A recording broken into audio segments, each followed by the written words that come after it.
उसको बखील कहा जाता है। होने के बावजूद भी खर्च करने की ताकत तो इस्तिताअत वो जज्बा नहीं रखता, हम उसको अपनी जबान पर बखील कहा करते हैं। लेकिन मुफस्सिरीन फरमाते हैं बखील वही इंसान है जिसके सामने मुस्तफा के ऊपर दुरूद पढ़ने के लिए कहा जाए और वो इंसान दुरूद न पढ़े। सबसे ज्यादा बखल वो इंसान है जिसके सामने मुस्तफा का जिक्र हो और वो दुरूद न पढ़े। दुरूद की अहमियत को तुमने समझा ही नहीं, दुरूद के मरातिब को तुमने जाना ही नहीं, दुरूद के वकार को तुमने मजरूह कर रखा है। दुरूद की फजीलत क्या है, आओ एक रवायत पढ़ता हूँ फिर अपनी बात की तरफ चलता हूँ। मुस्तफा जाने रहमत सल्लल्लाहु तआला अलैहि वसल्लम के दरबार में एक आशिक पहुंचता है। सैयदना सिद्दीक़ अकबर के दौरे जमाना में वो मुस्तफा करीम का आशिक था, लेकिन इत्तेफाक ये कि दावत देते हैं सैयदना सिद्दीक़ अकबर रज़ियल्लाहु तआला अन्हु मुस्तफा जाने रहमत की, या रसूल अल्लाह आपकी दावत मेरे घर में है, सरकार दो आलम कबूल फरमा लेते हैं। सैयदना सिद्दीक़ अकबर घर के अंदर आते हैं, अपनी अहलिया से फरमाते हैं घर में किसी चीज का इंतजाम है। बीबी ने कहा मेरे शौहरे नामदार, मेरे सर के ताज, घर में बहुत सारी चीजें मौजूद हैं, लेकिन बताइए तो सही मामला क्या है। सैयदना सिद्दीक़ अकबर ने कहा आज हमारे घर में मुस्तफा जाने रहमत की आमद होने वाली है, आज सरकार दो आलम तशरीफ लाने वाले हैं। सैयदना सरकार दो आलम सल्लल्लाहु अलैहि वसल्लम हमारे दस्तरखान पे जलवागर होने वाले हैं। अहलिया ने कहा जब मेहमान इतना उम्दा हो, मेहमान सारी कायनात का पालनहार हो, मेहमान ऐसा है जो सारे नबियों का सरदार है, तो इंतजाम भी आला तरीके का होना चाहिए, इंतजाम भी बेहतर नज़्म नस्र के साथ होना चाहिए। सैयदना सिद्दीक़ अकबर ने अपनी बीवी से कहा इंतजाम तुम करती रहो, हम बाजार जाते हैं किसी अशिया का इंतजाम करके लाते हैं। सैयदना सिद्दीक़ अकबर ने अपनी अहलिया से कहकर मार्केट का रुख करते हैं, बाजार की तरफ अपने कदम को बढ़ाते हैं। जाते हैं तो क्या देखते हैं, मछली की बाजार में जाने के बाद, मछली मंडी में जाने के बाद सैयदना सिद्दीक़ अकबर नजर डालना शुरू करते हैं तो कोई मछली आपको पसंद नहीं आती है, मगर एक मछली पसंद आती है। उस मछली पर निगाह सैयदना सिद्दीक़ अकबर की जाकर के टिक जाती है। वाकया सुनो मछली कैसे सैयदना सिद्दीक़ अकबर को पसंद आती है। सैयदना सिद्दीक़ अकबर रज़ियल्लाहु तआला अन्हु जब उस मछली को लेकर के घर के अंदर आते हैं, आने के बाद अपनी अहलिया को देते हैं। अहलिया ने उसे साफ किया, साफ करने के बाद उसको हांडी में रखा, हांडी में रखने के बाद नीचे आग जलाई जाती है, मगर आग बुझ जाती है। फिर मछली को उठा करके दाएं रखा जाता है, आग जलाई जाती है, आग जल जाती है। फिर हज़रत सैयदना सिद्दीक़ अकबर की बीवी ने हांडी को फिर रखा, आग फिर बुझ जाती है। फिर सैयदना सिद्दीक़ अकबर की अहलिया ने आग जलाया तो आग जल जाती है। यही हो रहा था, यही अफरा तफरी मची हुई थी। तब तक के मेरे सरकार जलवागर हो जाते हैं। सैयदना सिद्दीक़ अकबर के चेहरे की जोग्राफिया बदल जाती है, बदले हुए हालात को देखा, चेहरे के बदले हुए रंगत को देखा। मेरे सरकार ने पूछा दुरूद की फजीलत मैं आपको बता रहा हूँ, आज इस बात को अपने ज़हन में नोट कर ले ताकि कल के दिन जब आपके सामने दुरूद पढ़ने के लिए कहा जाएगा तो आप बख़ल से काम मत लीजिएगा, कंजूसी से काम मत लीजिएगा, मगर दुरूद शरीफ जरूर पढ़िएगा। सैयदना सिद्दीक़ अकबर रज़ियल्लाहु तआला अन्हु की अहलिया ने कहा आज हम आग जलाते हैं मगर आग नहीं जलती है, हांडी को नीचे रखते हैं आग जल जाती है, फिर हांडी को ऊपर रखते हैं आग बुझ जाती है। सैयदना सिद्दीक़ अकबर के सामने आका की जलवागरी होती है। आका पूछते सिद्दीक़ तुम्हारे चेहरे की रंगत बता रही है, तुम किसी परेशानी में मुब्तला हो, बताओ मामला क्या है। सैयदना सिद्दीक़ अकबर ने कहा या रसूल अल्लाह मैंने आपकी दावत दी, आप तशरीफ लाए, आपके इंतजाम और इंतजाम के लिए, खुर्दोनोश के इंतजाम के लिए मैंने मार्केट का रुख किया। जब मैं बाजार जाता हूँ सारी मछली पर नजर डाली, लेकिन हमें कोई मछली पसंद न आई। जो मछली पसंद आई है जब मैंने इसको खरीदा है, घर के अंदर लाए हैं, अहलिया ने साफ भी किया है, अहलिया ने काटा भी है, हांडी में रखा भी है, आग जलाई है तो आग बुझ जाती है, हांडी को नीचे रखा जाता है, आग जलाया जाता है, आग जल जाती है। सैयदना सिद्दीक़ अकबर के सामने आका फरमाते हैं ऐसे सिद्दीक़ अकबर इस मछली के मरातिब को तुमने जाना ही नहीं है, इस मछली के फराइज को तुमने, इस मछली के वकार को तुमने समझा ही नहीं है। सैयदना सिद्दीक़ अकबर फरमाते हैं या रसूल अल्लाह फिदा का आप ही और मेरे सरकार बताएं तो सही मामला क्या है। आका इरशाद फरमाते जैसे तुम हमारे आशिक हो ऐसे मछली भी आशिक है, जैसे तुम्हारा तरीका दुरूद पढ़ने का है, इस मछली को दुरूद सुनने का बड़ा शौक था। हमारा एक आशिक रोजाना समंदर के इस पार से उस पार सफर पर जाता था, जैसे कश्ती पर बैठता था सब जो है दुरूद सबर पढ़ने के बाद, दुआए सबर पढ़ने के बाद दुरूद शरीफ पढ़ने का जो है अपने अंदर आदत डाल लेता है, आदी बन जाता दुरूद पढ़ने का, रोजाना जाया करता था। लेकिन इत्तेफाक एक दिन जब उसने अपने आप को समंदर के किनारे किया, कश्ती पर बैठा, दुआए कश्ती पढ़ने के बाद दुरूद शरीफ पढ़ना शुरू किया, रोजाना ये मछली मछली उसी कश्ती के किनारे किनारे वो इंसान दुरूद पढ़ते जाता था, ये दुरूद सुनते जाती थी। मगर इत्तेफाक ये जब आज एक इस मछली ने दुरूद पढ़ते दुरूद सुनते सुनते कश्ती के किनारे किनारे जा रही थी, एक शिकारी जाल को लिए खड़ा था। जैसे ही मछली पर नजर पड़ती है, शिकारी ने जाल को फेंका, मछली को फंसा लिया। वही मछली ला करके बाजार में फरोख्त किया जिसको तुमने खरीदा है। ऐसी चीज इस मछली को तो दुनिया ने आग किया, इसको तो जहन्नम की भी आग नहीं जलाएगी। इसको तो दुनिया की आग क्या, इसको तो जहन्नम की भी आग नहीं जलाएगी। आपने क्या समझा? अगर हमारे दिल के अंदर शौक़ दुरूद पैदा हो जाए, अगर हमारे ज़बान पर दुरूद के अल्फाज आने लगे, हम आदी बन जाए, सफर में रहे तो दुरूद पढ़े, हजर में रहे तो दुरूद पढ़े, और जब कभी किसी सफर का इरादा करें तो दुआए सफर पढ़ने के बाद दुरूद पढ़ने का इरादा करके दुरूद पढ़ना शुरू कर दे तो इंशाअल्लाह हादसात से महफूज हो जाएंगे। जिस काम के इरादे से निकलेंगे उस काम को पाए तकमील तक मुशाहदा करते हुए आप देखेंगे। लिहाजा अगर आप आज से अपने ज़हन में इस बात को लेकर के यहाँ से जाएं कि हमारे सामने अगर कोई कहेगा तो दुरूद पढ़ेंगे, नहीं कहेगा मुस्तफा की बात पसंद आएगी तो मुस्तफा पर दुरूद पढ़ेंगे। दुरूद पढ़ना ये सुन्नियों का शेवा है, सुन्नियों का तरीका है, सुन्नियों की अलामत है। मगर सुन्नियों तुम सिर्फ हुसैन आजम का नाम लेते हो, हुसैन आजम की गीतें गाते हो, हुसैन आजम का दम भरते हो, लेकिन जब हुसैन आजम के नाना के ऊपर दुरूद पढ़ने की बात आती है, कोई खतीब कहता है दुरूद पढ़िए, कोई शायर कहता है दुरूद पढ़े, कोई इंसान दुरूद मुकम्मल तरीके से नहीं पढ़ता बल्कि दाएं बाएं आगे पीछे देखना शुरू करता है। बेशक सुभान तरीका हमारा नहीं होना चाहिए। इश्क का मतलब ये होता है कि जब भी माशूक का जिक्र हो तो आशिक को तड़प जाना चाहिए, आशिक को तड़प जाना चाहिए। आप दीवाने मुस्तफा के नाम का कलमा पढ़ते हैं, लेकिन उसके बावजूद दुरूद पढ़ने के लिए आपसे कहा जाए तो आप घबराते रहते हैं। परवरदिगार आलम आप लोगों को शौक़ दुरूद आपके जज्बे में पैदा फरमाए। एक मर्तबा जी लगाकर बुलंद आवाज में दुरूद शरीफ पढ़ें। अल्लाहुम्मा सल्ली अला सय्यिदना शफीअना मौलाना मुहम्मद बारिक वसल्लम सल्लल्लाहु अलैहि वसल्लम व सलाम अलैका या रसूलल्लाह सल्लल्लाहु तआला अलैहि वसल्लम। अल्लाहुम्मा सल्ली अला सय्यिदना शफीअना मौलाना मुहम्मद बारिक वसल्लम सलातु व सलाम अलैका या रसूलल्लाह सल्लल्लाहु तआला अलैहि वसल्लम।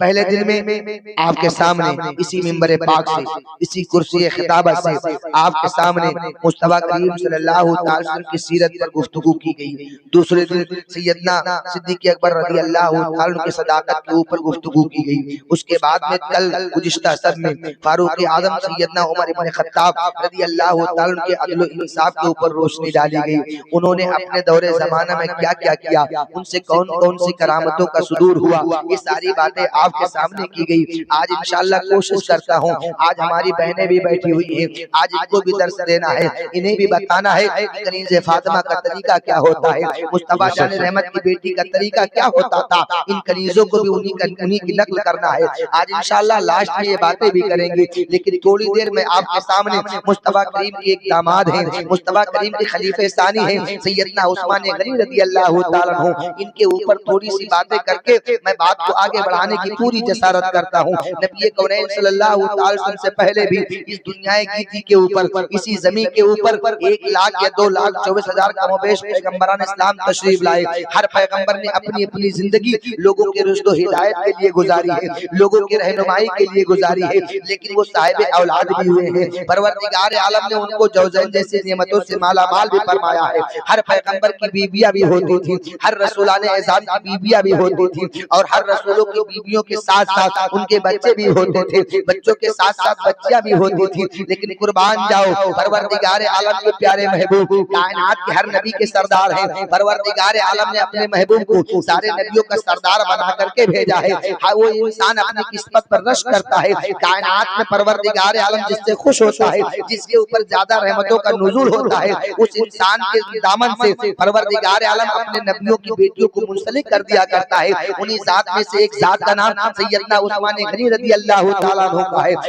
मुस्तफा करीम सल्लल्लाहु अलैहि वसल्लम ने अपने दौरे ज़माना में ऐलान नबुव्वत से पहले अपनी एक बेटी की शादी हज़रत रुक़ैया रज़ी अल्लाहु तआला अन्हा का जो है निकाह हज़रत उस्मान गनी रज़ी अल्लाहु तआला अन्हु से कर देते हैं। वक्त गुजरता रहा, जिंदगी बढ़ती रही। सैयदना उस्मान गनी रज़ी अल्लाहु तआला अन्हु ने सैयदना सिद्दीक़ अकबर रज़ी अल्लाहु तआला अन्हु के बाद सैयदना मौला अली करमल्लाहु तआला वजहहु करीम के बाद, जब सहाबा के बाद जब इस्लाम इस्लाम कबूल कर लेते हैं। एक जंग हुई, जिस जंग के दौरान जंग उहद के दरमियान सैयदना सिद्दीक़ अकबर रज़ियल्लाहु ताला के हुजूम में रहने वाला वो आशिक जिसको कायनात सैयदना उस्मान गनी के नाम से जानती है, सैयदना उस्मान गनी रज़ियल्लाहु ताला की पहली बीवी हज़रत रुक़ैया रज़ियल्लाहु ताला बीमार हो जाती है, तकलीफ ज़दा हो जाती है। लोगों ने जब जंग से वापसी की तो क्या देखते हैं, उनको जो है मिट्टी के हवाले किया जा रहा है, उनको सुपुर्दे खाक किया जाता है। उसके बाद मेरे सरकार ने अपनी दूसरी बेटी उम्मे कुलसुम को मुस्तफा जाने रहमत में अपनी दूसरी बेटी को हज़रत उस्मान गनी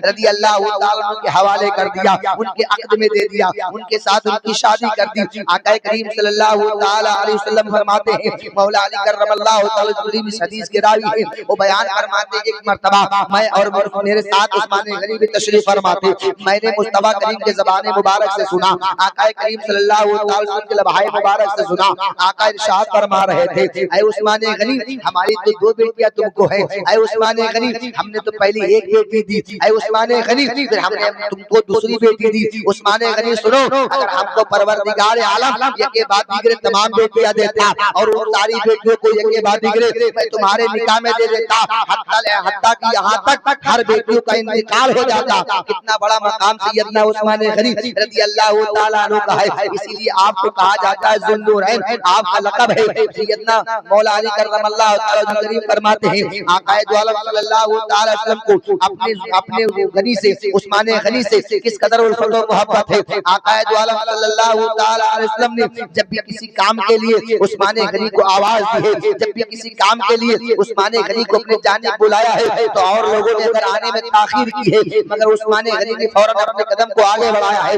मुस्तफा जाने रहमत के कदमों में हाजिरी दी है। या रसूल अल्लाह बताएं तो सही क्या मामला है। एक मर्तबा एक जंग के मौके पर रहमतुल लिल आलमीन सल्लल्लाहु ताला अलैहि वसल्लम ने सारे लोगों को बुलाया, बुलाने के बाद वो जंग जिसको जैसे उसरा कहा जाता है, उस मौके पर लोगों ने ऐसी जंग लड़ी थी जिस जंग में लोगों ने गुर्बत का सामना भी किया था, फकीराना जिंदगी भी गुजारी थी। ऐसा माहौल पैदा हो गया था कि लोगों के सामने खाने पीने की अशियाओं का इख्तिताम हो गया था, दूर दूर तक खाने पीने की किसी चीजों का नामो निशान नहीं पाया जाता था। उस जंग के मौके पर लोगों ने घास खाना शुरू कर दिया था, पत्ते खाने शुरू कर दिए थे। मेरे आका ने सहाबा किराम की अंजुमन सजाई, सजाने के बाद कहा लोगों हम चाहते ये है, आज इस्लाम को तुम्हारे माल की जरूरत है, आज इस्लाम को तुम्हारे चंदे की जरूरत है, आज इस्लाम को तुम्हारे ताउन की जरूरत है। सारे लोगों के अंदर मुस्तफा करीम ने जज्बा पैदा किया, सारे इंसानों के अंदर मेरे आका ने एक तरीका उन लोगों को सिखाया। उसके बाद में जब सारे लोग खामोश रहे, उस्मान गनी खड़े होते हैं, कहते या रसूल अल्लाह मैं 1000 ऊंट सम्मा सादो सामान के साथ आपकी बारगाह में अता करता हूं। उसके बाद में आका ने बात को खत्म नहीं फरमाई, दूसरी मर्तबा फिर मेरे आका खड़े होते हैं, इरशाद फरमाते हैं ऐ लोगों अपने मालों को खुदा की राह में सर्फ करो, आज तुम्हें तुम्हारे मालों की जरूरत इन जंग के लोगों के लिए है, आज मुजाहिदीन को तुम्हारे माल की जरूरत है, तुम्हारी दौलत की जरूरत है। उस्मान गनी फिर खड़े हो जाते हैं, कहते हैं या रसूल अल्लाह मैं 2000 ऊंट मासादो सामान आपकी बारगाह में पेश करता हूं खुदा की रजा हासिल करने के लिए। परवरदिगार आलम के प्यारे महबूब ने बात को इख्तिताम की तरफ नहीं ले गए, बल्कि बात को और बढ़ाते हैं, कहते हैं लोगों आज इस जंग के मुजाहिदीन को तुम्हारे माल की जरूरत है, तुम्हारी दौलत की जरूरत है, इनको आज खाने के लिए इंतजाम और इंतजाम नहीं है। जंग के जो भी आलात थे, जंग के जो भी सामान थे सब खत्म हो गए हैं, उनको भी खरीदना है, जंग के सारे सामान का इंतजाम भी करना है, लोगों के लिए खुर्दो नोश का इंतजाम भी करना है। उस्मान गनी फिर खड़े हो जाते हैं, कहते हैं या रसूल अल्लाह मैं 3000 ऊंट यके बाद दीगरे मासादो सामान के साथ आपकी बारगाह में खुदा की रजा हासिल करने के लिए अता करता हूं। आका फरमाते हैं ऐ उस्मान दुनिया में जब तक तुम जियोगे दुनिया की कोई भी शय तुम्हें अजियत नहीं पहुंचा सकती है। उस्मान हम भी तुमसे राजी, हमारा खुदा भी तुमसे।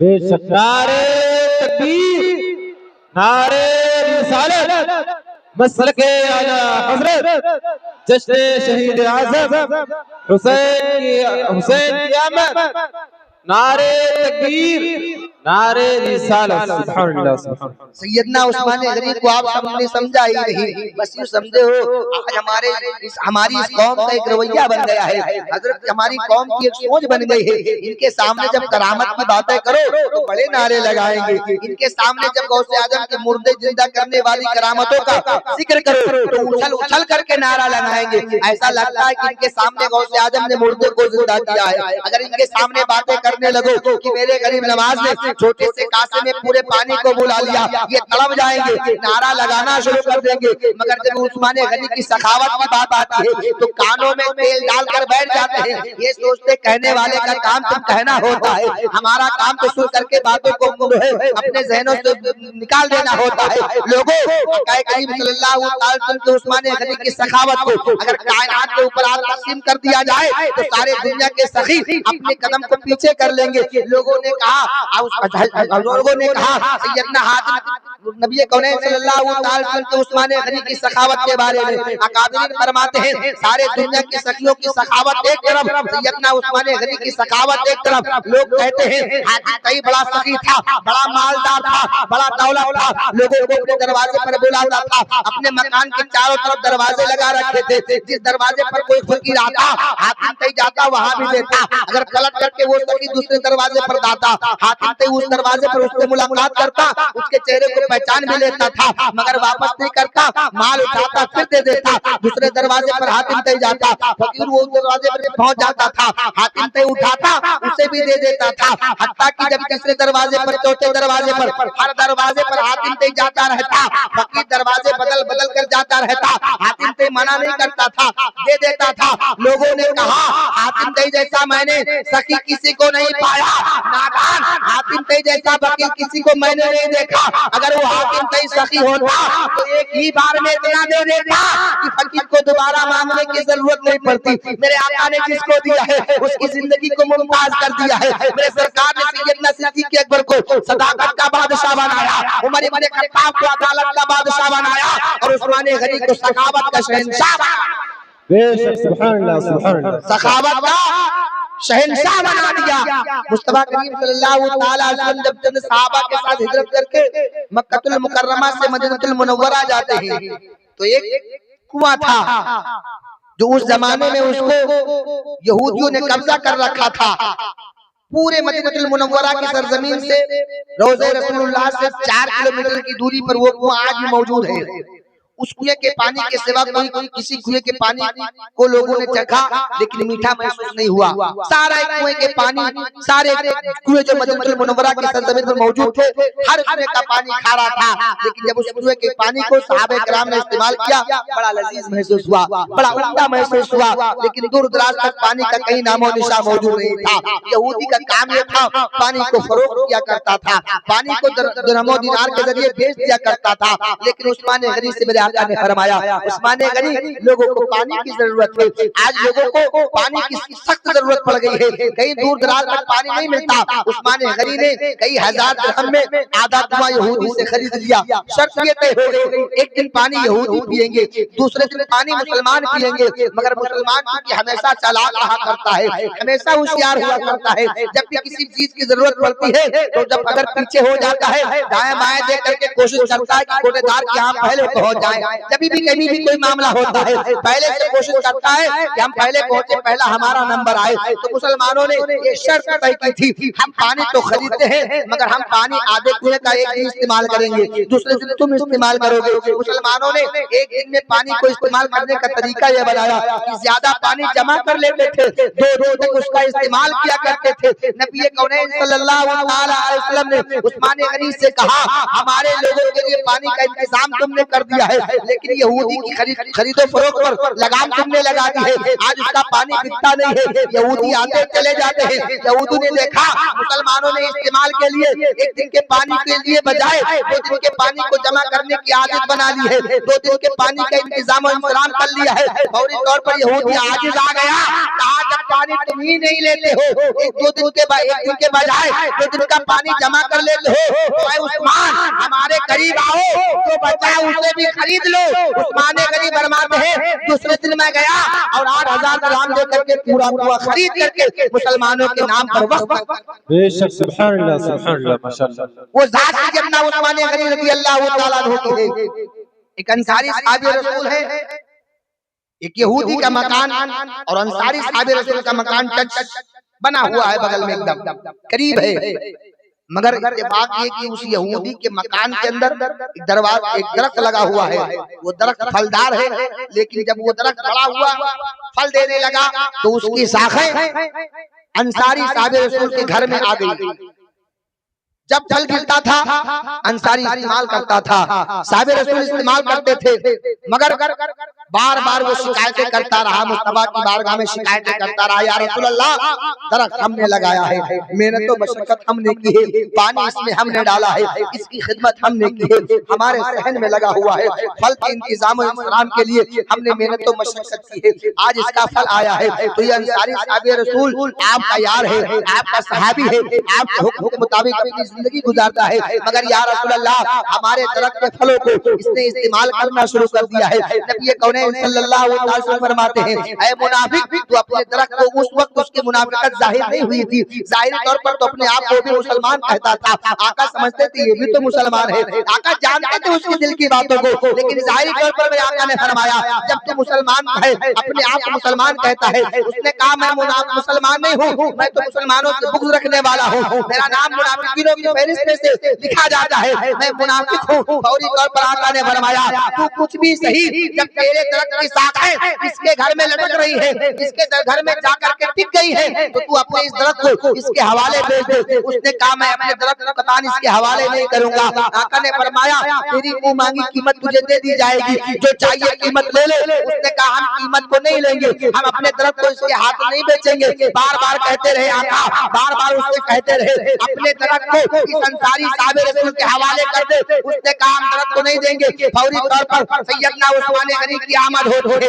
आका के चेहरे की जो हालत को देखा, मुस्तफा करीम के चेहरे का मुशाहिदा किया, तो आका की बारगाह में सैयदना उस्मान गनी फरमाते हैं आका हुक्म फरमाए मामला क्या है। आका ने कहा है उस्मान गनी मैंने इससे कहा है अपने दरख्त को अंसारी साहब रसूल के हाथ भेज दे, मगर मेरी बात को नहीं माना है, मेरी बात पर अमल नहीं किया है, हमारे हुक्म की फरमाबरदारी नहीं की है, दरख्त को बेचने के लिए तैयार नहीं हो रहा है। उस्मान गनी ने कहा आका हुक्म तो फरमाए, करना क्या है। उस्मान गनी से आका फरमाते हैं ऐ उस्मान इसके दरख्त को किसी भी सूरत में बेचने पर इसे आमादा कर दो। उस्मान गनी ने कहा नादान, अगर तू एक दरख्त के बगैर दो दरख्त ले ले, मगर दरख्त इसके हवाले कर दे। कहा हम दरख्त इसके हवाले नहीं करेंगे। उस्मान गनी ने कहा 10 दरख्त ले ले, हवाले नहीं करूंगा, 20 दरख्त ले ले, हवाले नहीं करूंगा। उस्मान ने कहा जितनी जरूरत मुझे है ले ले, मगर दरख्त आका के कहने के मुताबिक इस अंसारी के हवाले कर दे। उसने कहा तुम दरख्त पर दरख्त देते चले जाओ, यहाँ तक कि सारे दरख्त मेरे हवाले कर दो, फिर भी मैं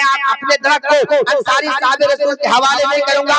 उस्मान गनी ने कहा पूरी बात मैं तुझे देता हूँ, दरख्त मुस्तफा की मोहब्बत में तू इस अंसारी साहब रसूल के हवाले कर दे। जब ज्यादा दौलत देखी, जब ज्यादा माल देखा, तो कहा जा मैंने अपने दरख्त को अंसारी साहब रसूल के हवाले। बेशक नारे तकबीर, नारे रिसालत, मसलके आला हज़रत, जश्न शहीद आज़म, नारे तकबीर, नारे रिसालत। सुभान अल्लाह सुभान अल्लाह। सैयदना उस्मान गनी का मामला क्या है। एक मर्तबा मेरे आका वो पहाड़ी के ऊपर तशरीफ फरमा थे। इत्तेफाक ये कि मेरे आका के ज़ात मुक़द्दसा के साथ साथ सैयदना सिद्दीक़ अकबर, उमर फारूक आज़म और उस्मान गनी भी जलवा फरमा थे। पहाड़ इत्तेफाक हिलने लगा। मेरे आका ने फरमाया ऐ पहाड़ क्या तुझे खबर नहीं है नबियों का सरदार तेरे ऊपर जलवागर है। सिद्दीकों में से जो सबसे बड़ा सिद्दीक है वो तेरे ऊपर जलवागर है, और दो शहीद तेरे ऊपर जलवागर है। फौरी तौर पर बहुत पहाड़ी थम जाता है। आका करीम सल्लल्लाहु अलैहि वसल्लम को परवरदिगार आलम ने गैब दे रखा था। आला हज़रत इरशाद फरमाते हैं और कोई गैब क्या, तुमसे नेहा हो बला, जब न खुदा ही छिपा तुम पे करोड़ों दुरूद। मेरे नबी जानते थे कि उस्मान गनी की भी शहादत होगी और सैयदना उमर इब्न खत्ताब की भी शहादत होगी। शहादत से पहले मेरे आका ने फरमा दिया था कि इस पर तेरे ऊपर दो शहीदों की जलवागरी है, एक सिद्दीक की जलवागरी है, वो पहाड़ ठहर जाता है। आका दो आलम सल्लल्लाहु अलैहि वसल्लम इरशाद फरमाते हैं, एक मर्तबा मैं चंद सहाबा के साथ एक बाग में गया, जाने के बाद बाग के मालिक से कहा गया, बाग के मालिक से कहा गया दरवाजे को बंद कर दो। दरवाजा बंद कर दिया गया। थोड़ी देर मेरे आका अपने मामलात में जो है मशगूल रहे। उसके बाद में यके बाद दिगरे सहाबा अपनी अपनी बातों को मुस्तफा से कहते जा रहे थे। आका समात फरमाते जा रहे थे। रफ्ता रफ्ता थोड़ा सा वक्त गुजरता है कि सैयदना सिद्दीक अकबर दरवाजे पर दस्तखत देते हैं, दरवाजा खोला जाता है। उसके बाद में खोलने से पहले पहले आका इरशाद फरमाते हैं, ऐ फला साहिब रसूल जा दरवाजे को खोल दे और आने वाले इंसान को जन्नत में दाखिल होने की बशारत दे दे। वो इंसान जाता है, मुस्तफा करीम सल्लल्लाहु अलैहि वसल्लम की बातों पर अमल करता है, दरवाजे को खोलता है, क्या देखता है दरवाजे के सामने सैयदना सिद्दीक अकबर की जलवागरी है। मेरे आका का हुक्म उसको सुनाया जाता है, सिद्दीक अकबर को बताया जाता है। आका ने फरमाया है इफ्ता लहू व बशर लहू बिल जन्नह, आने वाले के दरवाजा भी खोलो, उनको जन्नत की बशारत भी दे दो। सैयदना सिद्दीक अकबर को मुस्तफा का पैगाम सुनाया जाता है। आका ने फरमाया है तुम्हारे दरवाजा भी खोला गया है, तुम्हारे लिए जन्नत की बशारत दे दी है। मेरे आका ने सैयदना सिद्दीक अकबर ने खुदा की हम्द बयान की और मुस्तफा का शुक्र अदा किया। अंदर तशरीफ ले गए, दरवाजा फिर बंद कर दिया जाता है। थोड़ा सा लम्हा गुजरता है, थोड़ा सा वक्त जाता है, थोड़े से साथ के बाद एक फिर दरवाजे पर दस्तखत देने वाला दस्तखत देता है। आका दो आलम सल्लल्लाहु अलैहि वसल्लम फिर अपने खादिम को हुक्म देते हैं, जाओ दरवाजे को खोलो। लेकिन जैसे दरवाजे को खोलना इफ्ता लहू व बशर बिल जन्नह, दरवाजे को खोलने के बाद जो भी आने वाला होगा उसको जन्नत में दाखिल होने की बशारत दे देना। जैसे दरवाजे को खोला जाता है, क्या देखा जाता है, सामने उमर इब्न खत्ताब की जलवागरी है। मुस्तफा का पैगाम सुनाया जाता है, उमर इब्न खत्ताब को बताया जाता है, आका ने तुम्हारे लिए ये कहा है, दरवाजे को खोला गया तुम्हारे लिए, जन्नत की बशारत तुम्हें दी जाती है। उमर इब्न खत्ताब ने खुदा का शुक्र अदा किया, फिर मुस्तफा जाने रहमत का भी शुक्र अदा किया। उसके बाद में अंदर चले गए, दरवाजा फिर बंद कर दिया जाता है। रहमत दो आलम सल्लल्लाहु अलैहि वसल्लम फिर अपनी बातों में मशगूल हो जाते हैं। थोड़ा सा वक्त गुजरता है, फिर दरवाजे पर दस्तखत देने वाला दस्तखत देता है, कुंडी को खड़खड़ाया जाता है, कुंडी को हिलाया जाता है। फिर आका अपने खादिम को हुक्म देते हैं, जा दरवाजे को खोल दो, मगर आने वाला कोई भी इंसान हो, आने वाला कोई भी शख्स हो, आने वाला कोई भी फर्द हो, आने वाला कोई भी सहाबी होगा, उसको जन्नत में दाखिल होने की बशारत दे देना। इफ्ता लहू व बशर लहू बिल जन्नह, आने वाले के दरवाजा भी खोल दो, आने वाले को जन्नत की बशारत भी दे दो। दरवाजा खोला जाता है। उसके बाद में सामने आने वाले इंसान को देखा जब खादिम ने, तो देखा कोई इंसान और नहीं है बल्कि उस्मान गनी के जलवागरी है। मेरे आका का हुक्म उस्मान गनी को बताया जाता है। फिर अब उस्मान गनी ने खुदा की हम्द बयान की, उसके बाद में मुस्तफा का शुक्र अदा किया। मुस्तफा ने सारे लोगों को कहा था तेरे लिए दरवाजा भी खोला जाता है, तेरे लिए जन्नत की बशारत भी है, मगर उस्मान गनी के लिए एक जुमला बढ़ा दिया गया था। आका ने इरशाद फरमाया था उस्मान गनी के लिए जन्नत का दरवाजा भी है, जन्नत का दरवाजा खुल भी गया है, ये मकान का दरवाजा भी खुल गया, मगर उस्मान गनी के लिए परवरदिगार आलम जब उस्मान गनी को मुसीबत घेरे, जब उस्मान गनी को परेशानियों का मुशाहदा करना पड़े, तो परवरदिगार आलम उस्मान गनी की मदद तू फरमा देना। पता ये चलता है मेरे महबूब जिसके लिए खुदा की मदद तलब करे उस जात का नाम उस्मान गनी। सुभान अल्लाह, सुभान अल्लाह, माशाअल्लाह। उस जात का नाम सैयदना उस्मान गनी रज़ी अल्लाह ताला अन्हु है। उस्मान गनी का मकाम क्या है, उनका मर्तबा क्या है, एक रवायत सुनो हजरत आयशा सिद्दीका रज़ी अल्लाह ताला अन्हा का। वो फरमाती है एक मर्तबा मैं अपने घर में तशरीफ फरमा थी, आका दो आलम सल्लल्लाहु अलैहि वसल्लम भी जलवागर थे। सैयदना सिद्दीक अकबर आए, मगर इत्तेफाक ये होता है ना, कभी कभी ऐसा हो जाता है सहवन या कसदन या इरादतन, कभी कभी आका दो आलम सल्लल्लाहु अलैहि वसल्लम के पिडलियों से कपड़ा हट जाया करता था। हजरत आयशा फरमाती है मेरे आका घर में तशरीफ फरमा थे, जलवागर थे, इत्तेफाक मेरे वालिद मोहतरम सैयदना सिद्दीक अकबर की आमद होती है। मेरे आका के बगल में बैठ जाते हैं, बातें होना शुरू हो जाती है, कपड़ा पिंडली से हटा हुआ है, मेरे आका की पिंडलियां खुली हुई है, सैयदना सिद्दीक अकबर आपके दाहिने जानिब बैठे हुए हैं, बातें हो रही है, बातें हो रही है। उसी तरीके से आका तशरीफ फरमा है, लेकिन पिंडली को बंद नहीं करते हैं। थोड़ा सा वक्त गुजरता है, फिर उमर इब्न खत्ताब आते हैं, इजाजत तलब करते हैं, घर के अंदर बैठ जाते हैं। सैयदना सिद्दीक़ अकबर के साथ साथ उमर इब्न खत्ताब भी बैठे हुए हैं। पिंडलियां आका की खुली हुई है, बातें दोनों यार कर रहे हैं। आका की मौजूदगी में बातों में तीनों लोग मशगूल हैं। तब तक के थोड़ी देर के बाद उमर इब्न खत्ताब के आने के बाद सैयदना उस्मान गनी ने इजाजत तलब की। इजाजत मिल जाती है। उस्मान गनी जैसे अंदर आने की इजाजत मांगते हैं, मेरे आका उठकर खड़े हो जाते हैं और अपने उस कपड़े को सही कर लेते हैं, पिंडली को बंद कर लेते हैं। जब बातें मुकम्मल हो गई, सारे लोग अपने अपने मकान में वापस चले गए। जब उस्मान गनी के ताल्लुक से आयशा ने पूछा,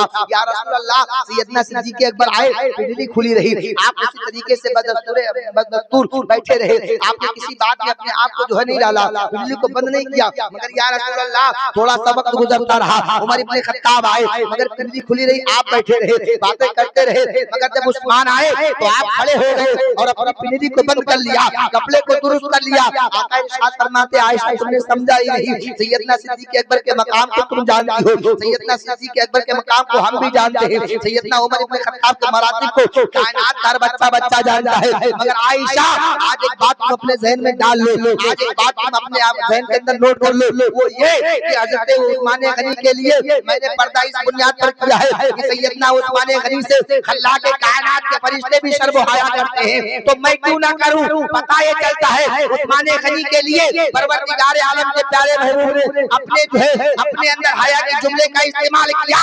खल्लाक़े कायनात के प्यारे महबूब फरमाते हैं, परवरदिगार आलम अपने फरिश्तों को हुक्म देता है, ऐ फरिश्तों, उस्मान गनी से तुम भी हया किया करो, तुम भी शर्म किया करो। पता ये चलता है उस्मान गनी का मकाम फरिश्ते आसमान से जानते हैं कि उनका मर्तबा क्या है, उनका मकाम क्या है। नबी कौनैन सल्लल्लाहु तआला अलैहि वसल्लम ने उस्मान गनी रज़ियल्लाहु तआला के मरातिब को बयान करते हुए इरशाद फरमाते हैं, कायनात में अगर परवरदिगार आलम ने हमें और बच्चियां दी होती, यके बाद दीगरे अगर उस्मान को जरूरत पड़ती तो मैं सारी बच्चियों को उनके हक में दे देता, हत्ता कि सारी बच्चियां इंतकाल कर जाती। कितना बड़ा मकाम है सैयदना उस्मान गनी रज़ियल्लाहु तआला अन्हु का। लोगों ने कहा जब सैयदना उस्मान गनी रज़ियल्लाहु तआला अन्हु को खिलाफत दी जाती है, आप जो है खलीफा मुंतखब कर दिए जाते हैं, तो फौरी तौर पर आप मिंबर पर खड़े होते हैं। क्योंकि सबसे पहला खुतबा आपका था, सही सालिम तरीके से कभी आपने खुतबा नहीं दिया था, जिंदगी का पहला खुतबा था। मालूम है आपको मैं एक बात बता दूं,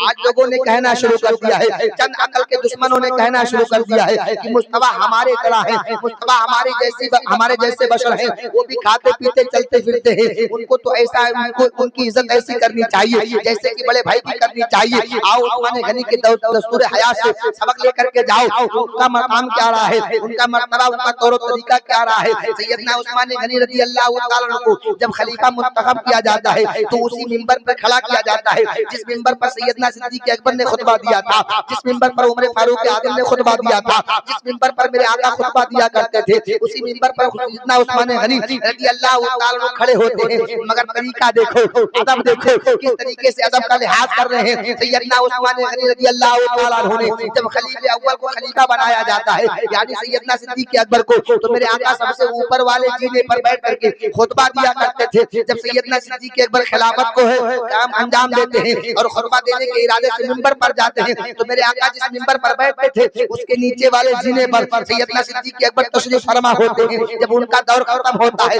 उनकी जिंदगी इख्तिताम पजीर होती है, उमर इब्न खत्ताब आते हैं। आने के बाद उन्होंने भी उसी तरीके से अपने आप को अमल में डाला कि सैयदना सिद्दीक़ अकबर ने दूसरे जीने पर बैठ करके खुतबा दिया था। उमर इब्न खत्ताब ने कहा कहीं ऐसा ना हो लोग मुझे मुस्तफा की तरह समझने लगे या सिद्दीक़ अकबर की तरह समझने लगे। फौरन उमर इब्न खत्ताब ने अपने आप को दूसरे जीने पर बैठाया, यानी दो जीना छोड़ दिया, तीसरे जीने पे अपने आप को बैठाया। वक्त गुजरता रहा, वक्त गुजरता रहा, वो वक्त भी आता है जब सैयदना उस्मान गनी रज़ियल्लाहु तआला अन्हु को खलीफा बनते हैं, खलीफा मुंतखब कर दिए जाते हैं। खिताब करने के लिए, खुतबा देने के लिए मिंबर रसूल पर जाते हैं। वही मिंबर है जिस मिंबर पर मेरे आका ने खुतबा दिया था, वही मिंबर है जिस मिंबर पर सैयदना सिद्दीक़ अकबर ने खुतबा दिया था, वही मिंबर है जिस मिंबर पर सैयदना उमर इब्न खत्ताब ने खुतबा दिया था। मगर तरीके अदब देखो, तरीके लिहाज देखो, किस तरीके से अदब का लिहाज करते हैं। सैयदना उस्मान गनी ने मुस्तफा वाले मिंबर को छोड़ा, फिर सैयदना सिद्दीक़ अकबर वाले मिंबर को छोड़ा, फिर सैयदना उमर इब्न खत्ताब वाले मिंबर को छोड़ा,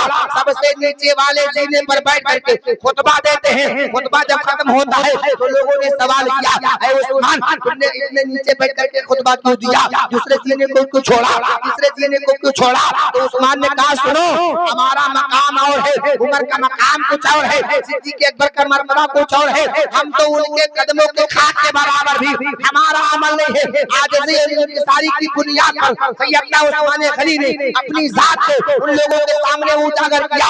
आज लोगों ने कहा है हमारा अमल तो मुस्तफा के अमल से भी बढ़ सकता है, हमारा किरदार तो मुस्तफा के किरदार से भी बढ़ सकता है। जब उस्मान गनी खुद इकरार करते हैं कि हमारा अमल उस्मान फरमाते हैं हमारा अमल उमर के जैसे अमल के जैसा नहीं है, हमारा अमल सिद्दीक़ के अमल के जैसा नहीं है। हर सहाबा की जिंदगी पढ़ते जाओ, ताला करते जाओ तो ऐसा लगता है हर सहाबा के अमल का तरीका अलग अलग है और कोई किसी से जुदा भी नहीं है, कोई किसी से अलग भी नहीं है। सारे मरातिब को पढ़ो तो ऐसा लगता है सारे मरातिब सारे के एक जैसे हैं, मगर जब जिंदगी का मुशाहिदा करो, मरातिब को देखो, फज़ाइल को देखो, वक़ार को देखो तो ऐसा लगता है सबकी शान अलग अलग है। लोगों इनकी जिंदगी को अपना आइडियल बना लो, तुम्हारी जिंदगी में तुम्हारी जिंदगी में इनकलाब पैदा हो जाएगा। सैयदना उस्मान गनी रज़ी अल्लाह तआला अन्हु ने अपनी खिलाफत में अपने दौरे हुकूमत में न जाने कितने शहरों को फतह किया।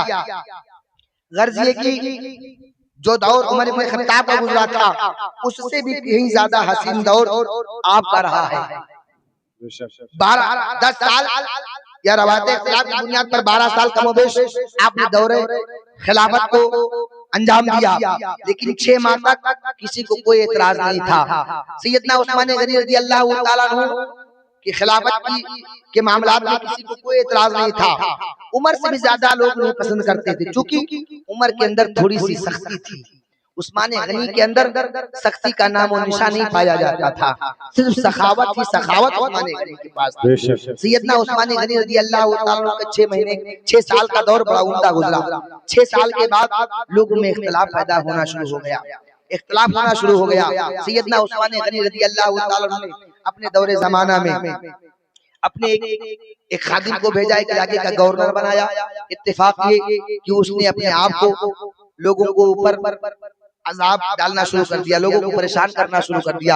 सैयदना उस्मान गनी रज़ी अल्लाह तआला अन्हु ने अपने कासिद को भेजा, जाओ उसे बुला करके लाओ। जब उसे लाया गया तो फौरी तौर पर उस्मान गनी ने उससे कहा तुम्हें माजूर किया जाता है, तुम्हें रद्द किया जाता है, तुम्हें कुर्सी से उतारा जाता है। उसने फौरी तौर पर अपने आप को फिर जो है जबरन कसदन इरादतन फिर गवर्नर बन जाता है, अपने आप को जबरदस्ती अपने आप को गवर्नर बना लेता है। उसके बाद में लोगों को कत्ल करना शुरू कर देता है, लोगों को और परेशान करना शुरू कर देता है, लोगों को वसीयतें देना करता है। मौला अली, तलहा, हज़रत जुबैर, दीगर सहाबे किराम ने मौला अली से कहा, मौला उस्मान गनी से कहा, मौला उस्मान से कहते हैं ऐ उस्मान गनी उसको माजूल करो, उसकी वजह से लोग परेशान होते हैं। फौरी तौर पर उस्मान गनी ने उसको खत लिखा, लेकिन कहा उस्मान गनी ने ऐ लोगों तुम जिसे चाहो उसे उस इलाके का गवर्नर बना दो। सैयदना मौला अली करमल्लाहु तआला करीम और हज़रत तलहा रज़ी अल्लाह तआला अन्हु और हज़रत जुबैर इन सारे लोगों ने मिलकर के सैयदना सिद्दीक़ अकबर के बेटे को उस इलाके के गवर्नर का इंतखाब किया। फौरी तौर पर सैयदना सिद्दीक़ अकबर रज़ी अल्लाह तआला अन्हु के बेटे ने अपने साजो सामान का इंतजाम किया और उस इलाके की तरफ सफर करना शुरू कर दिया। रास्ते में पहुंचे तो क्या देखते हैं, सैयदना उस्मान गनी का एक खादिम ऐसे दौड़ा जा रहा है जैसे उसको जो है भागने का इरादा हो उसके दिल के अंदर, जैसे ये हो जो चोरी करके जा रहा है, कहीं किसी को कत्ल करने के इरादे से जा रहा है, बड़ी तेजी से जा रहा था। सैयदना उस्मान गनी रज़ी अल्लाह तआला अन्हु का खादिम था, चेहरे पर कपड़े को डाल रखा था। सैयदना सिद्दीक़ अकबर के बेटे ने उसे पहुंचाना, उसके बाद में उसे रोका, बता तो सही मामला क्या है, क्या तू कहीं अपने मालिक से छिप करके भाग तो नहीं रहा है, क्या तेरा इरादा चोरी करने का तो नहीं है, क्या तेरा इरादा किसी को कत्ल करने का तो नहीं है। उसने कहा नहीं, मैं किसी मालिक से छिपकर भाग भी नहीं रहा हूँ, मैं किसी का कत्ल करने के इरादे से भी नहीं जा रहा हूँ। चेहरे से कपड़े को हटाया तो सैयदना सिद्दीक़ अकबर के बेटे ने देखा वो तो उस्मान गनी का खादिम है, पहचान लेते हैं आप। फौरी तौर पर उसके जो है उसका साजो सामान चेक करने लगते हैं। तब तक के मस्कीजे में देखा कि एक खत लिखा हुआ है, उस खत पे लिखा हुआ है जिस तरीके से हो हमने सैयदना सिद्दीक़ अकबर के बेटे को तुम्हारे पास भेजा है,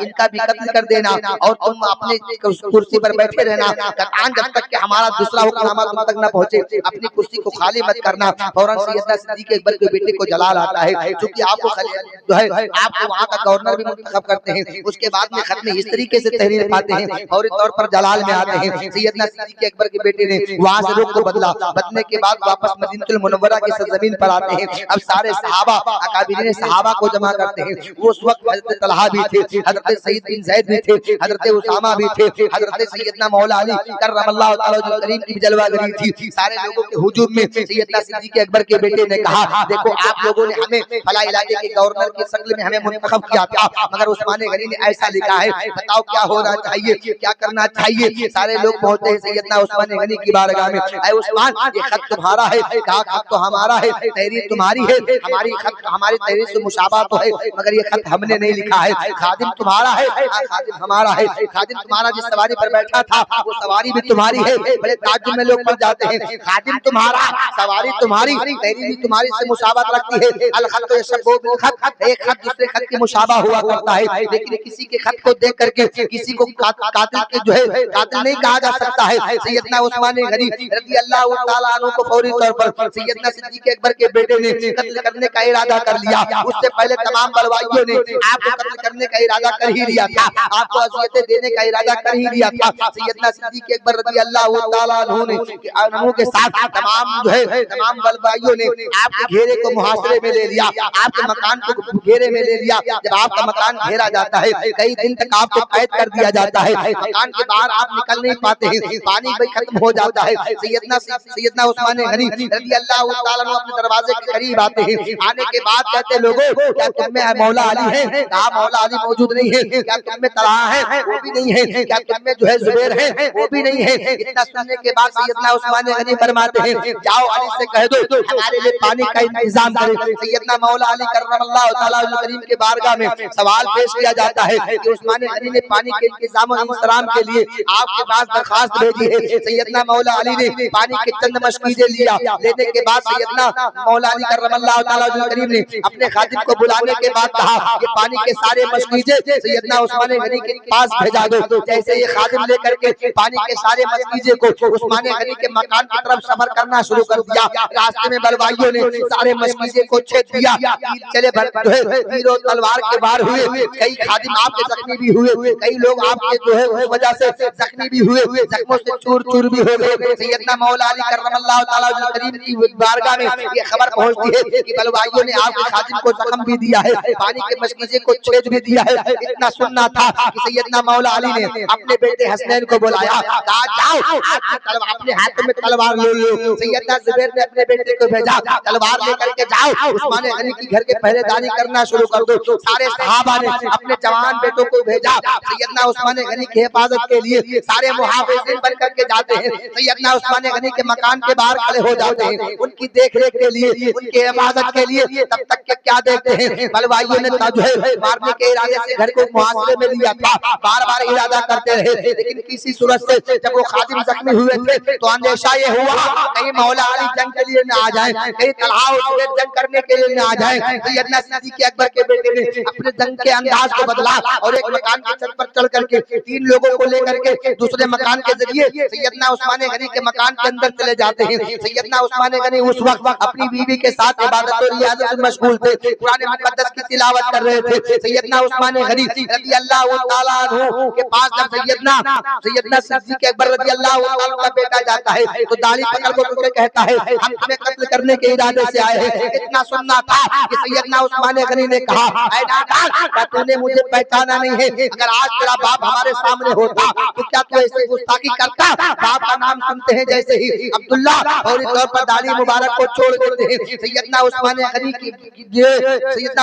की दाढ़ी मुबारक को जैसे ही अब्दुल्ला छोड़ते हैं बलवाइयों ने हालात का मुशाहदा किया और उस्मान गनी के ऊपर तलवारें मारना शुरू कर दिया। कत्ल करने के इरादे से पहले ही जा चुके थे, शहीद करने के इरादे को लेकर के गए थे, मारना शुरू कर दिया। सैयदना उस्मान गनी रज़ियल्लाहु ताला अन्हु कई दिन के भूखे प्यासे हैं, कई दिन के प्यासे हैं, तिलावत कुरान पाक करते जा रहे हैं, खुदा की इबादत में अपने आप को डाले हुए थे। आपकी बीवी ने हर लम्हा बचाने की कोशिश की, बहुत सारा शोर-गुल किया, मगर क्योंकि बलवाइयों ने बड़ा हल्ला मचा रखा था, बड़ा शोर-गुल मचा रखा था, जिस बुनियाद पर आपकी बीवी की आवाज बाहर मुहाफिज़ीनों के कान तक नहीं टकराई।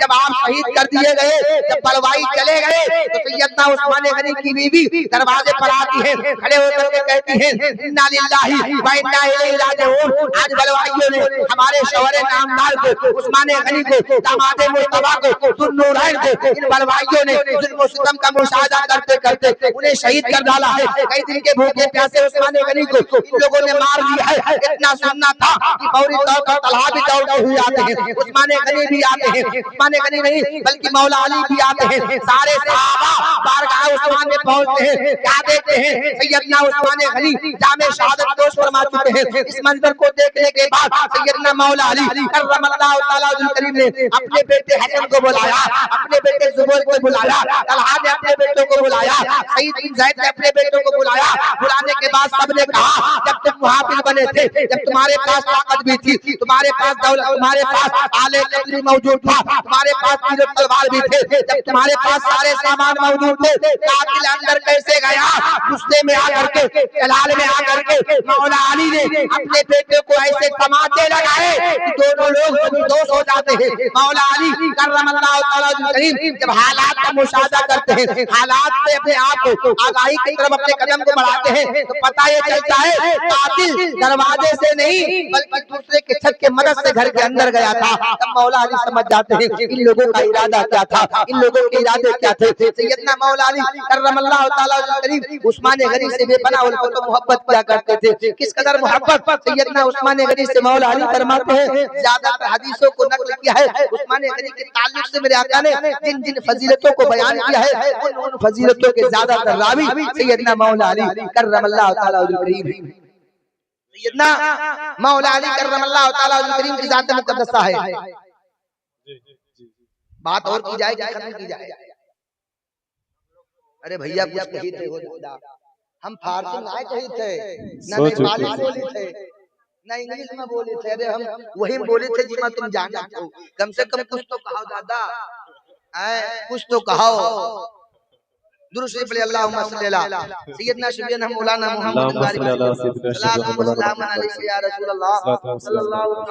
वसल्लम। एक कहावत कहते हैं लोग अपनी ज़बान में, मुर्गी तो अपनी जान से चली गई, खाने वालों को स्वाद ही न मिला।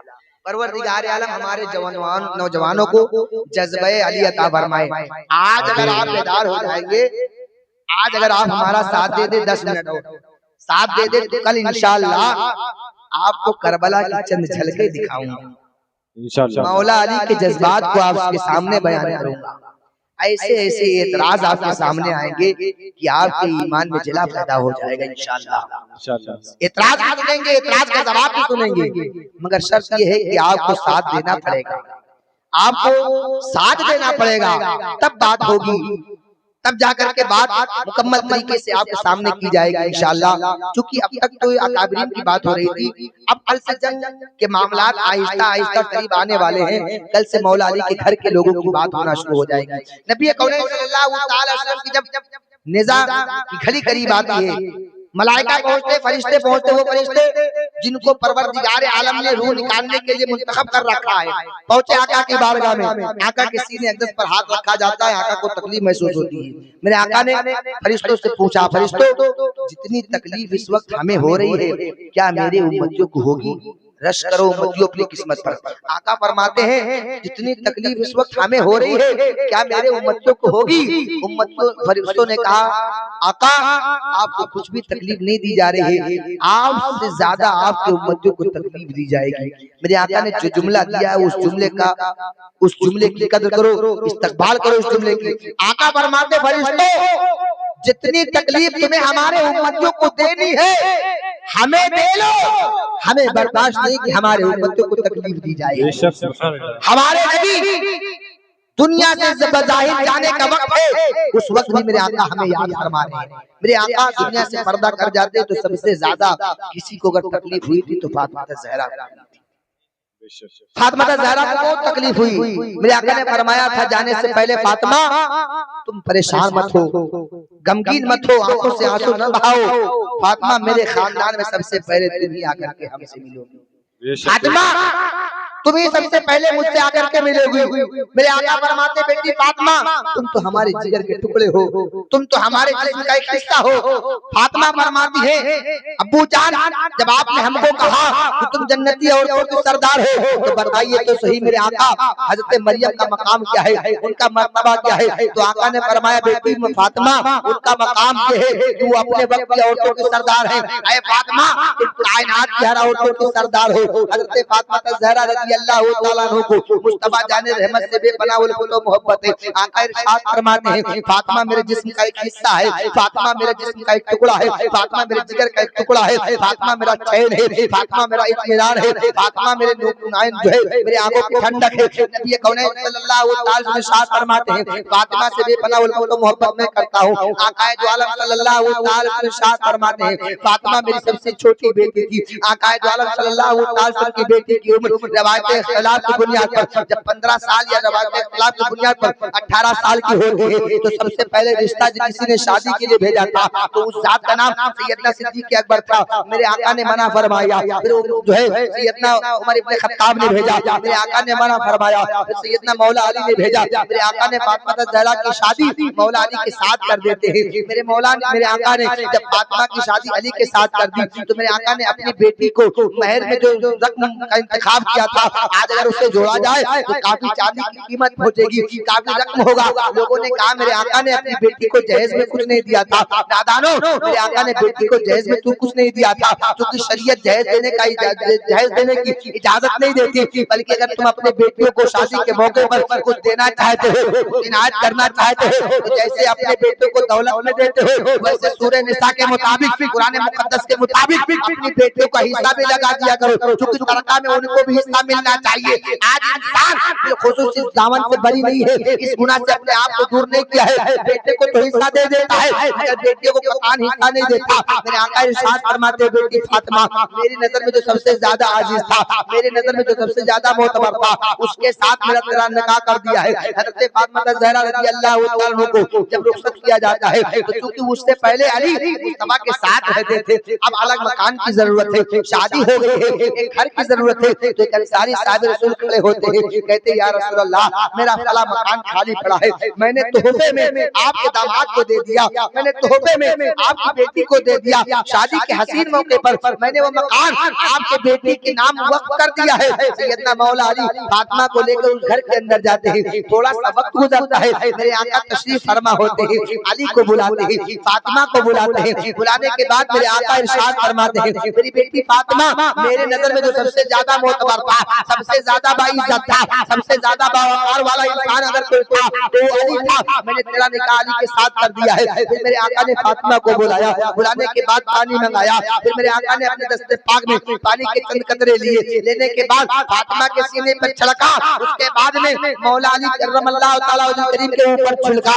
नबी कौनैन सल्लल्लाहु ताला अलैहि वसल्लम इरशाद फरमाते हैं मौला इस अली के बाजुओं में कुव्वत अता फरमा और फातिमा को सब्र और इस्तिकामत अता फरमा। परवरदिगार आलम परवरदिगार आलम ने फातिमा ज़हरा को सब्र और इस्तिकामत भी अता फरमाता है। ऐसा सब्र मौला ने दिया है, ऐसा सब्र दिया है अल्लाह के कायनात में फातिमा को कि जब आप चक्कियां चलाती थी, जब अपने हाथों से आटा गूंथती थी तो हाथों में छाले पड़ जाया करते थे, पानी खुद रस्सियों से निकाल कर लाया करती थी, हाथों में छाले पड़ गए। एक जंग के मौके पर काफी साजो सामान मुस्तफा के दरबार में पेश किया जाता है, खादिम भी आते हैं, खादिमा भी आती है, मुस्तफा करीम की बारगाह में फातिमा पहुंचती है, या रसूल अल्लाह हाथ के छाले बर्दाश्त नहीं हो रहे हैं, हाथ में छाले पड़ गए हैं, चक्की चलाते चलाते परेशान हो गई हूँ, चक्की चलाते चलाते परेशान हो गई हूँ, पानी खुद लाती हूँ, रोटियां खुद बनाती हूँ, चक्की खुद चलाती हूँ, मेरे आका एक खादिमा दे दो। फातिमा से आका फरमाते बेटी फातिमा हम तुम्हें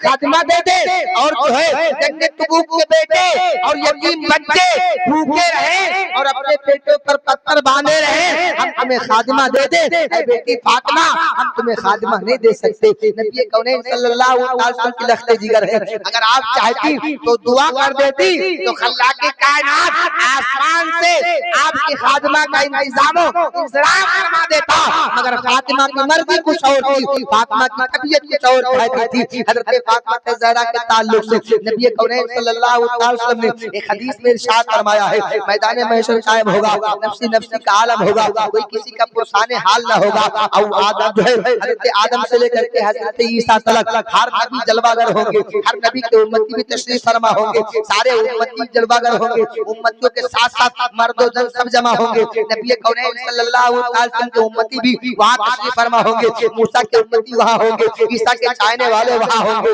और तमाम नबियों के उम्मती वहाँ जलवागर होंगे। हर उम्मती अपने नबी के चेहरे की तरफ देखेगा, हर उम्मती अपने दिलों के अंदर शफाअत का मुद्दा लेकर के, इरादा लेकर के अपने अपने कदम को आगे बढ़ाएगा। कभी ईसा के पास जाएंगे, कभी मूसा के पास जाएंगे, कभी अपने अपने नबियों के पास जाएंगे। सारे लोग ये कहेंगे इस हवा गई, किसी दूसरे के पास जाओ, तबा की बारगाह में पहुंचेंगे। तब तक के यही होता रहेगा।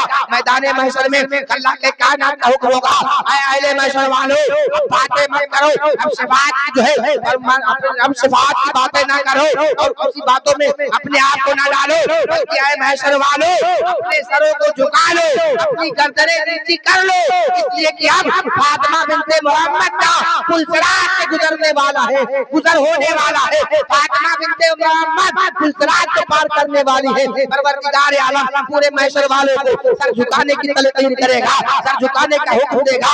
हर महशर वाले अपने सरों को नीचे कर लेंगे, सरों को झुका लेंगे। फातिमा बिन्ते मोहम्मद का पर्दा 70 हूरों के हुजूम में पुलसरात को पार कर जाएगा। बेशक, सुभान अल्लाह, सुभान अल्लाह। मकाम वो मर्तबा फातिमा ज़हरा का है। एक बात बता दूं, मेरे आका ने फरमाया फातिमा मेरे जिस्म का हिस्सा है, फातिमा मेरे जिस्म का हिस्सा है और फातिमा के जिगर के टुकड़े हसनैन करीमैन है। फातिमा के जिस्म के टुकड़े हसनैन करीमैन है। तो जब जब फातिमा को तकलीफ होती थी, आका को तकलीफ होती थी।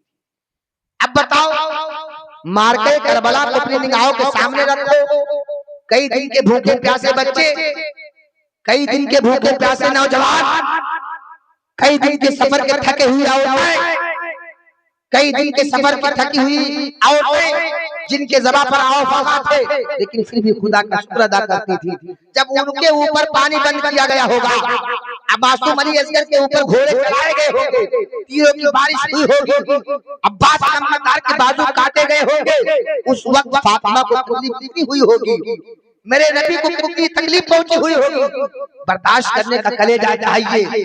हुसैन के सामने यजीदियों ने कहा था, हुसैन है जिगर अपने भाई अब्बास के लाश को ले जाने का, तो हुसैन ने जवाब दिया था, यजीदियों नाना का नजर करता हूँ, मुस्तफा राने रहमत का परवरदा हूँ, अली का खून हमारी बाजुओं में है, सुनो हमारे अंदर सब्र इस्तिकामत है, आओ भगा नहीं है। हम इस्लाम पर जो मरता है, इस्लाम पर जो कुर्बान होता है, उसकी शहादत को, उसके खून को देखने की ताकत रखता हूँ, मगर इस्लाम को कुर्बान कोई कर दे, इस्लाम को मिटा दे, दुश्मनाने इस्लाम हमारे सामने आए, हम उसको बर्दाश्त नहीं कर सकते, हम उसे नहीं देख सकते। आका फरमाते, आका हुसैन फरमाते, यजीदियों इस्लाम पर जो जाने कुर्बान करता है वो खुशनसीब इंसान होता है। अपनी किस्मत पर रश्क ज़रूर सुनियो, हमारे किस्मत में तो परवरदिगार आलम ने हसनैन जैसा जन्नती नौजवान अता फरमाया है। हज़रत फातिमा ज़हरा के ताल्लुक से आका इरशाद फरमाते हैं, फातिमा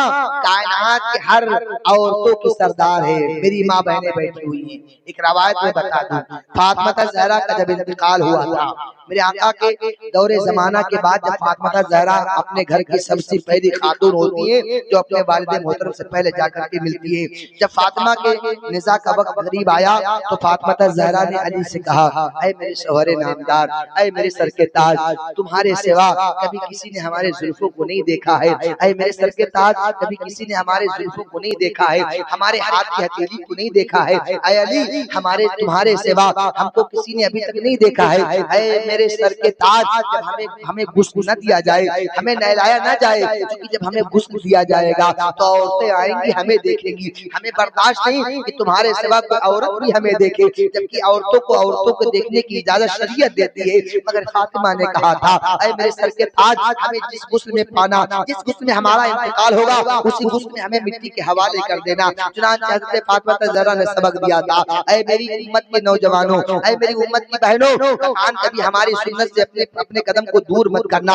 आज कनीज़े फातिमा तुम हो, अपने अंदर ये आदत बना लो कि हम किसी हाल में जिंदगी गुजारेंगे मगर फातिमा की सुन्नत से अपने कदम को दूर नहीं करेंगे। फातिमा ज़हरा की लाडलियों ने तमाम जुल्म सितम सहा था करबला के मैदान में, लेकिन जब दमिश्क की बाजार में गई थी बेपर्दा उनको घुमाया गया था तो बेरदा शाम की बाजार में जाए कैसे? ज़ैनब ने अपनी औरतों को मुखातब करके कहा था, ऐ औरतों तुम्हारे सरों से दुपट्टा छीना गया है, तुम्हारे सरों से दुपट्टे को दूर कर दिया गया है, तुम्हें बेपर्दा कर दिया गया है, मगर अल्लाह के कायनात में तुम्हें बड़े बड़े बाल के रखे हैं। अपने बालों को पीछे मत करो, अपने बालों को पीछे के बजाय आगे कर लो ताकि पर्दा पोशी भी हो जाए, तुम्हारा चेहरा भी छुप जाए। ऐ कनीज़े फातिमा अपने अंदर वो जज्बा पैदा करो, अपने अंदर मुस्तफा जाने रहमत की सुन्नत पर अमल करने का जज्बा पैदा करो, सुन्नत फातिमा पर अमल करने की कोशिश करो। मुस्तफा जाने रहमत की एक रवायत मैं आपको बता दूं, जब औरतें अपने शौहरों की फरमाबरदारी करती हैं और फातिमा ज़हरा की सुन्नत पर कनीज़े अमल करती हैं, औरतें अमल करती हैं तो उनकी जिंदगी में इनकलाब पैदा हो जाता है।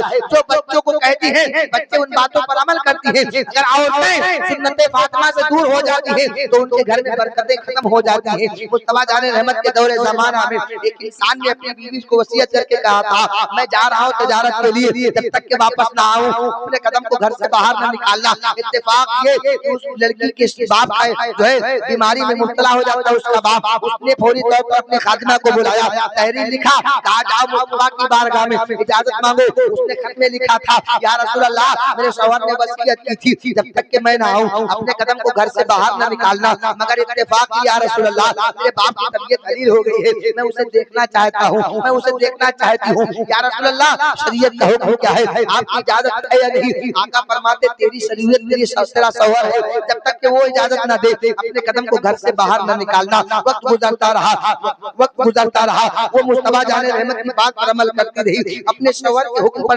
जो है डटी रही, अपने शौहर के कौल पर अमल करती रही। वक्त गुजरता रहा, एक मरतबा उसके बाप ने फिर कहा, बेटी हम मर्दुल मौत में मुब्तला हो गए हैं, आओ एक नजर हमें देख करके जाओ, हम तुझे देखना चाहते हैं। उस लड़की ने फिर खत लिखा, अपने खादिमा को भेजा मुस्तफा की बारगाह में, या रसूल अल्लाह मेरा बाप मर्दुल मौत में मुब्तला है, मैं उसे देखना चाहती हूँ, शरीयत का हुक्म क्या है?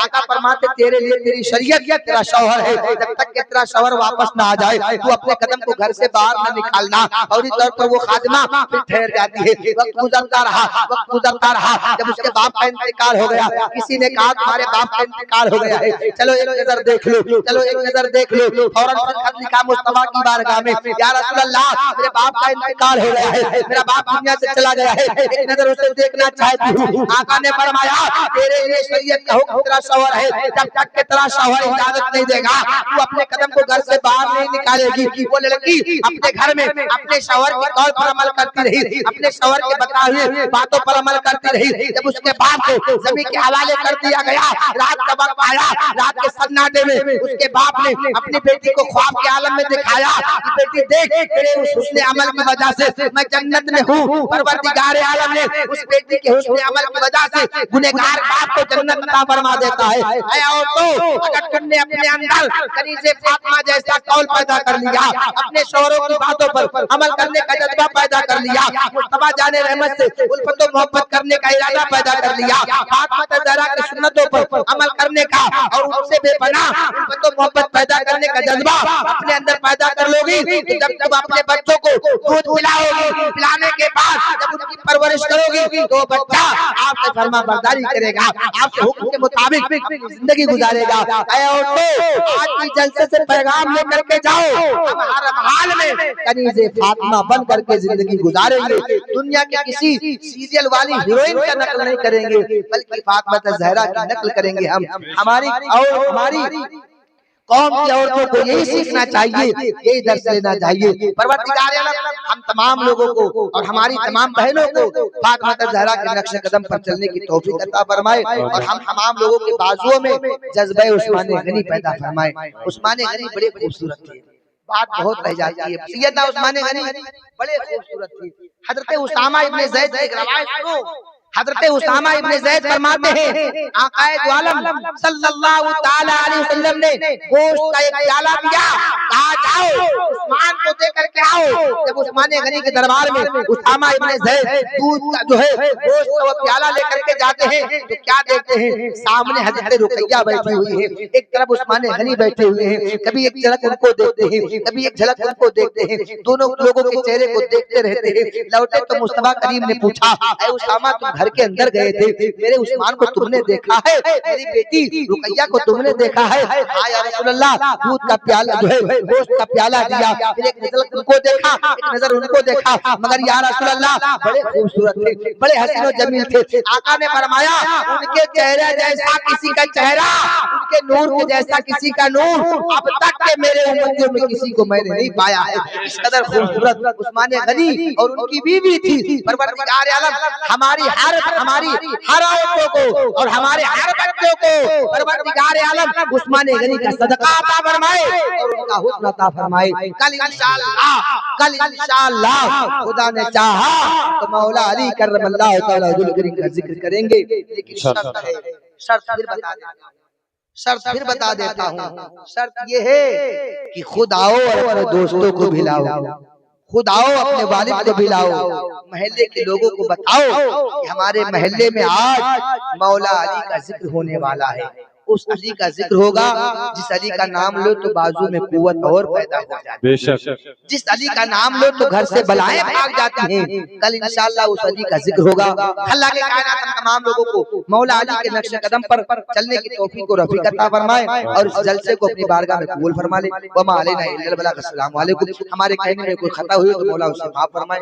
वना कुल ला इलाहा इल्लल्लाह मुहम्मदुर रसूलुल्लाह व खुदावना अल्हम्दुलिल्लाहि रब्बिल आलमीन। अस्सलामु अलैकुम व रहमतुल्लाह।